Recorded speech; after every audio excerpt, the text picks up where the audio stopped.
Welcome to the Regroup Hour, the podcast that's all about how we make and manage change by building a bedrock of self-care.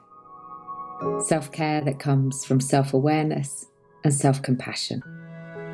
This is a gentle hour-ish to take some time out for yourself, to simply be and see whatever this time brings.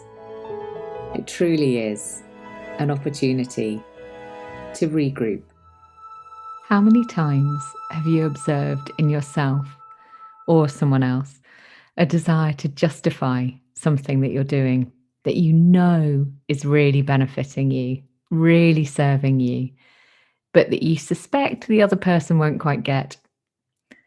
Maybe it's a little embarrassing to admit that you've adopted a new habit or behaviour that feels out of the ordinary for someone like you.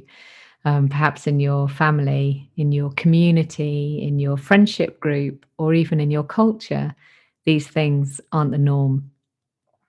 And so we can end up either justifying them or caveating what we're doing to perhaps to ward off that anticipated ridicule or judgment or cynicism that we think we're going to receive from the other person.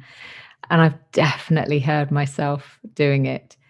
Making jokes about the things that I learned to do that really helped me create greater calm in my life, which quite frankly is no joke and was absolutely necessary for my well-being. And of course, sometimes we're on the other side of it, where we're the ones perhaps being cynical. And I've certainly felt that rise in myself too, where I've come across a different practice, come across something that somebody else does. And I've sort of heard myself think, I don't really know how much evidence there is there. Or I don't really understand the kind of background to that. How is it grounded in science? So there can be a danger sometimes that we dismiss things, perhaps because our head tells us there's not enough evidence to prove that it works. So we can take something like meditation. There are reams of reports and studies now that clearly demonstrate its efficacy, where finally Western science has caught up with thousands of years of evidence that demonstrate the benefits it brings. And of course, it's now become a widely practiced tool through positive psychology and secular mindfulness. But go back a few years and people who meditated were a bit weird. Look at compassion and look to the incredible work by Dr. Kristen Neff and many, many others for evidence-based analysis of how it's possibly the most powerful tool we have to develop and secure good mental health. But it's only really relatively recently that idea of compassion has become, accepted, where we're starting to hear the language of compassionate leadership, where even a few years ago that would have been considered to be just woolly nonsense and not something that would actually benefit an organization. And I say these things, I realize I live in a little bit of a bubble actually, and I communicate with people who now, I have a tribe around me of people who think and feel the same way about many of these areas. And so I'm very, very mindful that outside of that bubble, people still consider meditation perhaps to be a bit weird. They wouldn't necessarily see it as something that they could do. And again, that point around compassion and compassionate leadership, unless you've been introduced to it in such a way that it feels really resonant to you, it's ever so easy to dismiss it and to dismiss the evidence that really backs up why it's such a powerful part of, how we can create better mental and I believe actually physical well-being too. Also things like gratitude. That gratitude is a powerful enabler of change is also underpinned by research into the neuroscience of how it influences the brain. And actually, in my latest book, The Heart of Change, I reference a study by Emmons and McCulloch in 2003. So that's going back quite a way, where they measured the brain's response to feelings of gratitude with functional magnetic resonance imaging rather, which is fMRI. And the researchers elicited feelings of gratitude in their participants, and they found that brain activity increased in areas that deal with morality, reward, and with judgment. Um, and they also found that practicing gratitude reduces stress. So, a related study revealed that after 10 weeks, people who focused on gratitude showed more optimism in many areas of their lives, including improvements in health and exercise. So, it wasn't just a psychological benefit, it was also a physical benefit, the kind of knock on ramifications of practicing gratitude. So, just in those three areas, we can see, how there's actually plenty of evidence to support why these practices really, really serve us. And yet, still, they can get dismissed. We can dismiss them ourselves. We can find, perhaps in conversation with other people, that they dismiss them too. And even things like the way that we choose to eat can come under fire. So there is plenty of evidence that denial dieting doesn't have long-term benefits. It may have a short-term outcome, but it doesn't have long-term benefits. And it can, in fact, create that yo-yo effect that we know can be so damaging for the human body, where we end up putting on more weight, more than the weight we lost once the time of denial ends, because our body goes into that starvation mode and then, is just desperate to make sure that we don't experience that again. And so ends up like building up resources, which means putting on weight. And of course, there's an emotional cost there too. But choosing to eat foods that really nurture us and not eat foods that don't nurture us has been an act of considerable bravery for many people. Um, so certainly, until relatively recently, with this new mainstream emphasis on plant power, which is, just amazing to see people who are, really committed meat eaters, starting to swap out meat for some more kind of plant-based meals. Um, until that sort of evidence came through, um, it was, often something that, certainly myself, when I think about when I became vegetarian about 30 years ago now, I used to find myself having to justify what I was doing and why I was choosing to eat the way that I did. Um, and, even though for me, the evidence was very clear that actually it benefited me and it also benefited the planet. So partly the reason why we can find ourselves either receiving this kind of response from others or hearing this internal response from ourselves is because when we change, we're sending a signal to those around us that something about what we were doing before is no longer fitting for who we are today. And that can make other people bring into question their own behaviors. And not many of us like that. Being really, really honest, it can feel very challenging when somebody questions the way that we behave, or through their own changes that we see, we get an internal sense that they're no longer the same as us, and they no longer think the same that we do. They no longer feel the same that we do about things that we thought we were aligned on.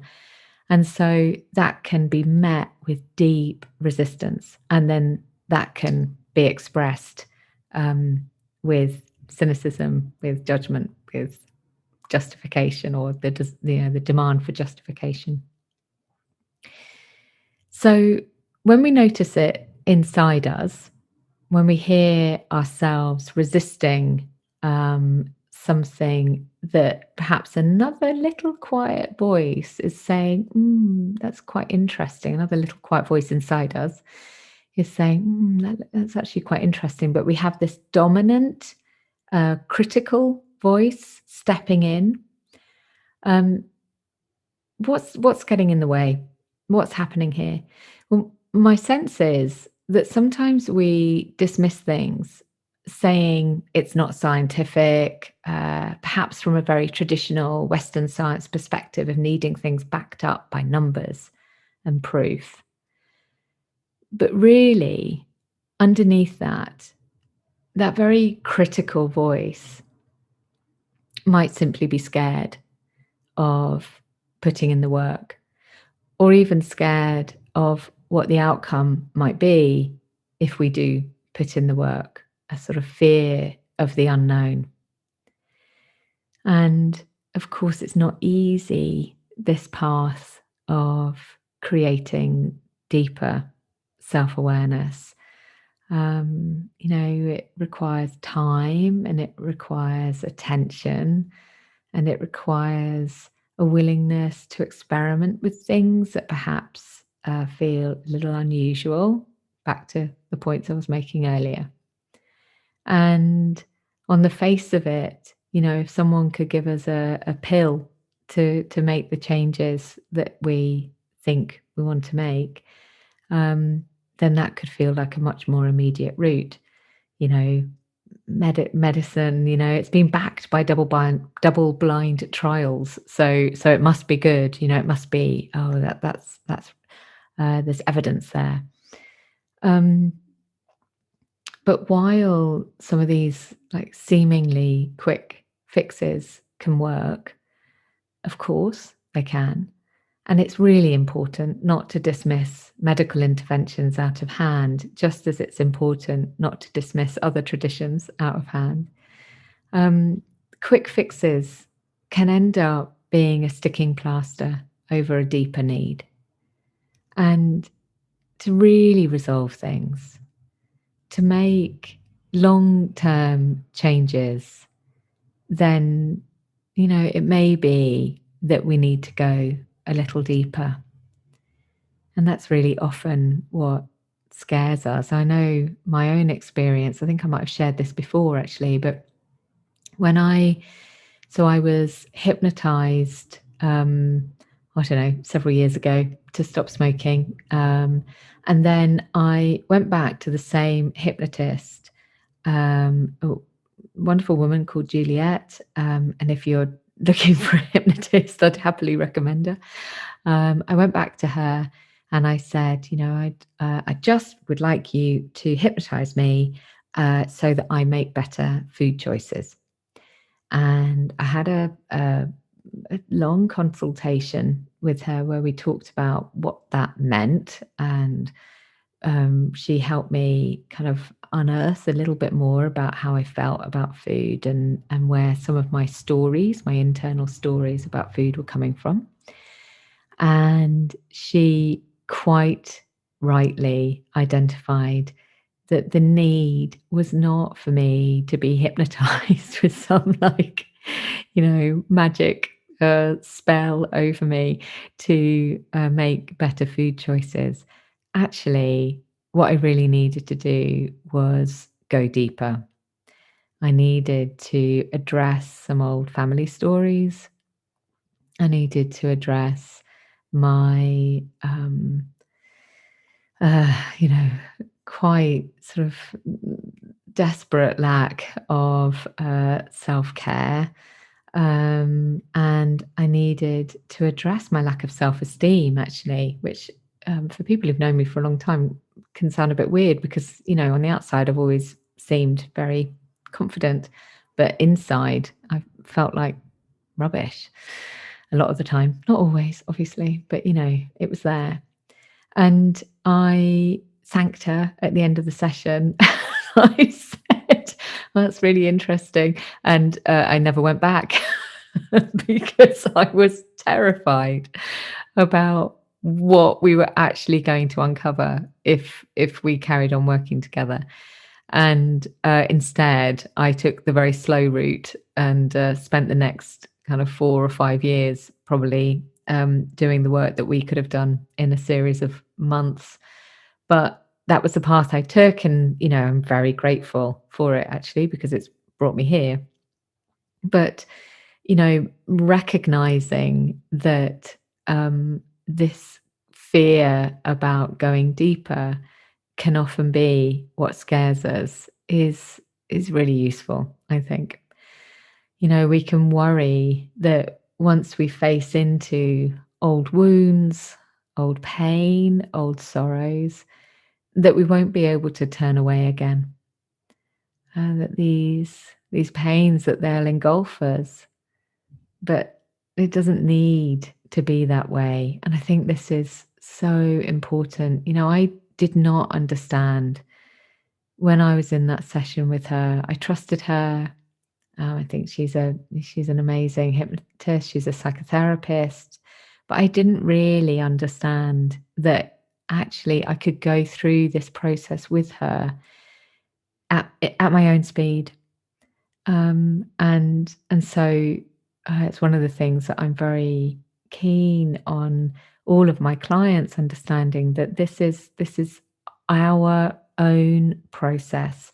When we choose to make changes in our lives, we choose the speed at which we do it, we choose the way. And um, having, working with somebody alongside us, part of their job is to help us move at the pace that we want to move at. So by being open-minded, non-judgmental, and open-hearted, we can create the environment where we can experiment with different approaches to help us create the deep and lasting change in our lives.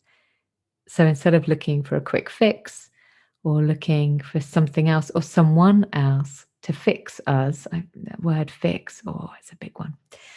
We can turn our attention inward and see what we really need on a deeper level. So when I was writing this episode, I suddenly remembered sitting in France on, I think it was my 51st birth. No, that can't be right. It must have been my 40. No, it's my 48th birthday. Of course it was, because 51 was only last year. It was my 48th birthday. And I was sitting in France. I was driving through France with my dad and my son on our way to my niece's wedding. Anton, my husband, was cycling to meet us there, but that's a whole nother story. He had a whole series of adventures along the way, which maybe one day I'll share some of that. But I suddenly remembered sitting there and writing an entry in my journal, and amazingly, I've actually managed to find it. And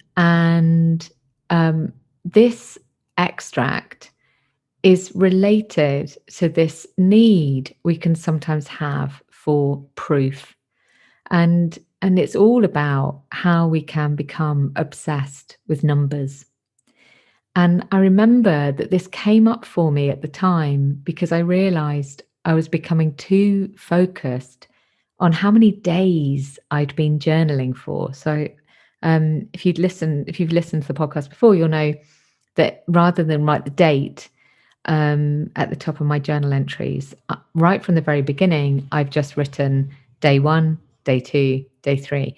And I did it deliberately because I didn't want to be judging myself if I missed a day or if I missed a few days. I just wanted it to be a continuous process. However, I also noticed at this time that I'm talking about that I'd started to become slightly obsessed with the fact that I'd reached day 50. And I thought I will share this with you. So this is like a little extra bit at the end of the podcast episode, really. So before I read it to you, I'll say goodbye now. And I'll just leave you with Angus's beautiful music at the end, of course. And thank you, as ever, to Angus for his production and his help with all things to do with the Regroup Hour. And I'll also leave you with the invitation to get in touch with me if you want to explore some of that deeper work to create your own deep and lasting change. I call it self-awareness with self-compassion.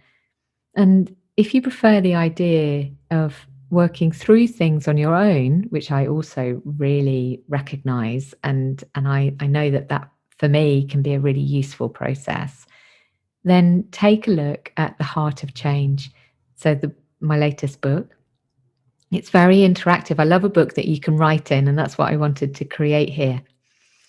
So The Heart of Change essentially helps you explore what you think, feel, and believe about change in order to help you work out what might be getting in your way and how you can move forward with the changes that you may or may not choose to make. And it's written, of course, from a stance of no judgment and plenty of compassion. So